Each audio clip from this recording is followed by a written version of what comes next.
Hello and welcome again to Path Finder. देखिए, हमेशा prosperity की बात की जाती है कि किस तरह से हम जो है प्रॉस्पर हो सकते हैं, या इंडिया के अंदर जितने भी लोग हैं उनको प्रॉस्पर बनाया जा सकता है, कैसे ज़्यादा समृद्ध बनाया जा सकता है।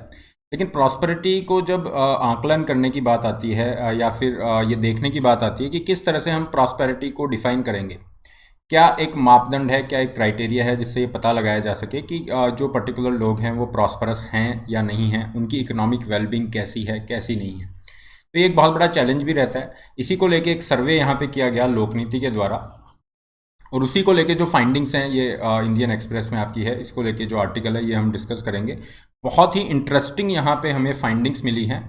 और असेट जो ऑनरशिप है, फॉर एग्जांपल काफ़ी सारे आपके ऐसे वस्तुएं जो हैं उनको लिया गया है, और ये देखा जा रहा है कि इंडिया में कितने लोग हैं जो यहाँ पे फॉर एग्जांपल अपने घर में हाउस होल्ड जो हैं वो एसी का यूज़ करते हैं, या फिर वो कार ऑन करते हैं। किस तरह से रूरल अर्बन एरिया में क्या गैप है, क्या वजह है ये गैप होने की। तो ये बहुत ही इंटरेस्टिंग ये जो आपकी फिगर यहाँ पे हमें मिल रहे हैं, इनको हम एनालाइज करेंगे, और इसके अलावा देखेंगे कि किस तरह से इकोनॉमिक अपॉर्चुनिटीज़ या प्रॉस्पेरिटी जो है या इकोनॉमिक वेलबींग इंक्रीज की जा सकती है सभी लोगों के लिए।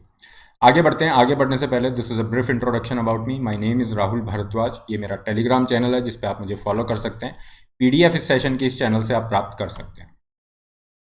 देखिए, जब भी इकोनॉमिक वेलबींग को देखने की या मापने की बारी आती है तो यहाँ पे ये कहा जा रहा है कि बेसिकली 5 असेट हम ये मान के चल रहे हैं, और इन असेट की ऑनरशिप के हिसाब से हम देख रहे हैं कि जो हाउस होल्ड है वो इकोनॉमिक वेलबींग है, इकोनॉमिकली वेलबींग ये हैं या नहीं है।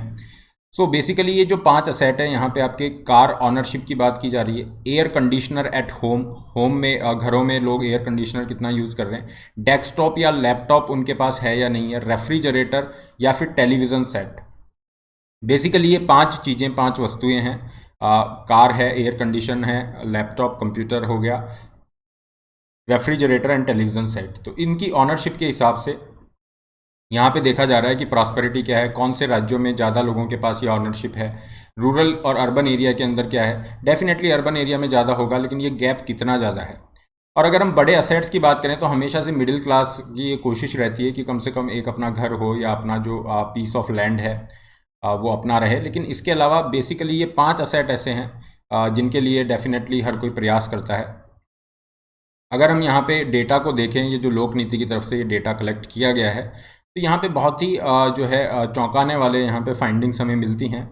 ये आपका डेटा 2014 में भी कलेक्ट किया गया था, क्योंकि ये इलेक्शन के साथ, जो जनरल इलेक्शन है उसके साथ ये की गई स्टडी है। फिर 2019 में भी ये कलेक्ट किया गया। तो अगर हम पांचों असेट को एक साथ मिलाते हैं और उनकी ऑनरशिप की बात करते हैं कि कितने ऐसे घर हैं इंडिया में, कितने ऐसे हाउस होल्ड हैं जिनके पास ये पांचों असेट एक साथ मिलते हैं, तो आप देखेंगे केवल 3% इंडिया के अंदर ऐसे हाउस होल्ड्स हैं जिनके पास में ये पांचों असेट एक साथ मिल रहे हैं। और 2014 में ये प्रतिशत 2% पे था। तो ये जो इंक्रीज़ हुआ है बहुत ही धीरे इंक्रीज़ हो रहा है। अगर हम एक एक असेट को देखें तो डेफिनेटली टीवी एक ऐसा असेट है जिसकी ऑनरशिप बहुत ज़्यादा है। ऑलमोस्ट 75% ऐसे घर हैं इंडिया में जिनके अंदर टीवी मिल रहा है। और इसी तरह से आपका फ्रिज जो है ये भी एक ऐसा असेट है जो ज़्यादातर जगह पे आपका मिल रहा है। लेकिन अगर हम कंप्यूटर, लैपटॉप की बात करें, कार की बात करें, एसी की बात करें, तो इनकी ऑनरशिप बहुत कम है, सिग्निफिकेंटली कम देखने को मिलती है। कुछ इंटरेस्टिंग फैक्ट इस डेटा के साथ मेंशन किए गए, इस सर्वे में मेंशन किए गए। फॉर एग्जांपल, इंडिया में लगभग 50% से ज़्यादा लोग ऐसे हैं जिनके पास में अपना टू व्हीलर है। इसके अलावा 42% ऐसे हैं जिनके पास ना तो कार है ना कोई टू व्हीलर है। तो यहाँ पे आप देखोगे कि हाँ, बहुत सारे लोग ऐसे हैं जिनके पास अपना कोई व्हीकल नहीं है। एयर कंडीशन आजकल बहुत कॉमन हो गए हैं, लेकिन अगर हम घरों के अंदर एसी के यूज़ की बात करते हैं तो आपको जान के ये काफ़ी हैरानी होगी कि केवल इंडिया के अंदर मतलब 9 आउट ऑफ 10 हाउस होल्ड जो है उनकी बजट प्रायोरिटी से बाहर ये चला जाता है। मतलब बहुत कम इंडियंस हैं जो इसको यूज़ कर रहे हैं। ऑलमोस्ट 10% इंडियंस ही हैं जो यहाँ पे यूज़ कर रहे हैं। इसके अलावा अगर हम यहाँ पे रूरल अर्बन जो गैप है उसकी अगर बात करें तो डेफिनेटली अर्बन एरियाज़ हैं, वहाँ पे ये फैसिलिटीज़, एसेट की ऑनरशिप ज़्यादा देखने को मिलेगी। लेकिन ये गैप कितना ज़्यादा है, अगर हम गाँव की बात करें तो वहाँ पे केवल 1% लोग हैं जिनके पास ये सारे एसेट एक साथ मिलते हैं, केवल 1% लोगों के पास। जबकि जो सिटीज़ हैं वहाँ पे इसकी ऑनरशिप 13% है। तो ये जो रूरल अर्बन डिवाइड है ये बहुत ही क्लियरली विजिबल हो रहा है, और हमेशा से ये रूरल अर्बन डिवाइड का इशू चलता आ रहा है। तो किस तरह से हम इसे ब्रिज कर सकते हैं, डेफिनेटली बहुत बड़ा चैलेंज रहेगा आने वाली सरकारों के लिए भी। और सिटी के अंदर जो लोग रह रहे हैं, अगर हम असेट ऑनरशिप की बात करें तो रूरल अपने काउंटर पार्ट से बहुत बेहतर हैं, इसके अंदर कोई आपका डाउट नहीं रहेगा। यहीं अगर हम स्टेट्स को अगर कंपैरिजन करते हैं, राज्यों का अगर कंपैरिजन करते हैं, यू विल सी कि ये जो स्टेट्स हैं जैसे दिल्ली, पंजाब, गोवा, केरल, गुजरात, तमिलनाडु, तो ये ऐसे स्टेट्स हैं जहाँ पे पर कैपिटा इनकम कंपैरेटिवली ज़्यादा है दूसरे स्टेट के कंपैरिजन में। जैसे अगर हम बात करें, you have MP is there, Bihar है, झारखंड है, आसाम है, तो इनके कंपैरिजन में पर कैपिटा इनकम यहाँ पे ज़्यादा है। अर्बनाइजेशन अगर आप देखोगे, अर्बनाइजेशन का कंपोनेंट भी यहाँ पे ज़्यादा है, शहरीकरण यहाँ पे ज़्यादा हुआ है। तो इस वजह से ये कुछ ऐसे राज्य या आपकी यूटीज़ हैं जहाँ पे असेट ऑनरशिप इन पांचों असेट्स की कंपैरेटिवली ज़्यादा है। जैसे दिल्ली या पंजाब की बात करें जहाँ पे 13%, 19% तक देखने को मिल रहा है, in comparison to other states like Bihar है जहाँ पे 1% है, झारखंड, आसाम में तो 1% से भी कम है।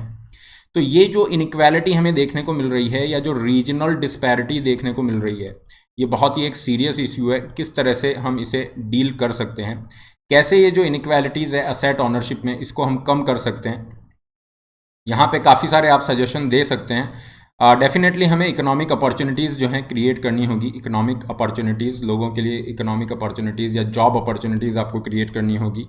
इंडस्ट्रियलाइजेशन आपको करना होगा, नई नई इंडस्ट्रीज़ को डेवलप करना होगा। स्किल डेवलपमेंट पे आप काम कर सकते हैं, और डेफिनेटली एजुकेशन और हेल्थ को आप नेग्लेक्ट नहीं कर सकते, क्योंकि अगर साउथ इंडियन स्टेट्स पे आप देखेंगे तो वहाँ पे शुरू में पर कैपिटा इनकम इतना ज़्यादा नहीं था। अगर हम केरला की बात करें तो केरला का एक टाइम पे पंजाब से भी कम था पर कैपिटा इनकम, लेकिन वहाँ पे एजुकेशन हेल्थ के ऊपर बहुत काम किया गया। एजुकेशन हेल्थ इंडिकेटर अच्छे रहे और धीरे धीरे उसका पर कैपिटा इनकम पंजाब से ज़्यादा निकल गया। तो इन सब क्राइटेरियाज पे आपको काम करना पड़ेगा। And last but not least, सबसे बड़ा जो फैक्टर है that is good governance. Good governance, सुशासन एक ऐसी चीज़ है जिसे यूएन भी एक्नॉलेज करता है कि लोगों की अगर लाइफ को बेहतर बनाना है तो आपको गुड गवर्नेंस लेके आना होगा, जहाँ पे करप्शन कम होगा, रिसोर्स का अलोकेशन एफिशिएंट होगा, योजनाओं का अगर क्रियान्वयन है, इम्प्लीमेंटेशन है, वो अच्छे से हो रहा है, तो डेफिनेटली धीरे धीरे चीज़ें बदलाव आएंगी।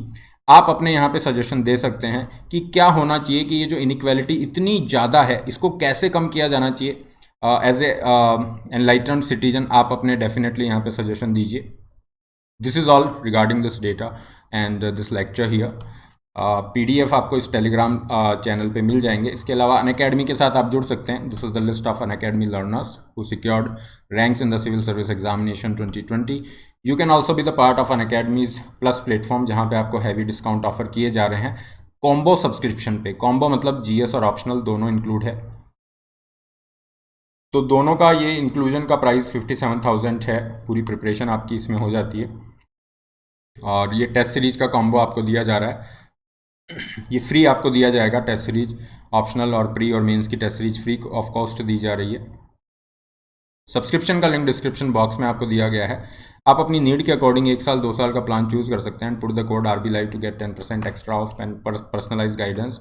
आइकॉनिक के लिए भी आप जा सकते हैं, जहाँ पे कुछ एडेड एडवांटेज आपको मिल जाते हैं। ये आइकॉनिक का फीस स्ट्रक्चर है। केवल ऑप्शनल के लिए जा रहे हैं तो ये केवल ऑप्शनल की फीस स्ट्रक्चर, यहाँ पे नए बैचेज स्टार्ट हो रहे हैं जिनमें आप अपना सिलेबस कंप्लीट कर सकते हैं। इसके अलावा जो फ्री स्पेशल क्लास होती हैं आपकी, जैसे 18 तारीख को है, 18, 19, 20 अक्टूबर को रात को 8 बजे आपकी फ्री क्लासेस रहेंगी, इसमें भी आप पार्टिसिपेट कर सकते हैं। और हर संडे कॉम्बैट होता है, इसमें भी आप पार्टिसिपेट कर सकते हैं, काफ़ी स्कॉलरशिप्स जीत सकते हैं। This is all for today. Don't forget to like, share and subscribe. All the best, have a great day.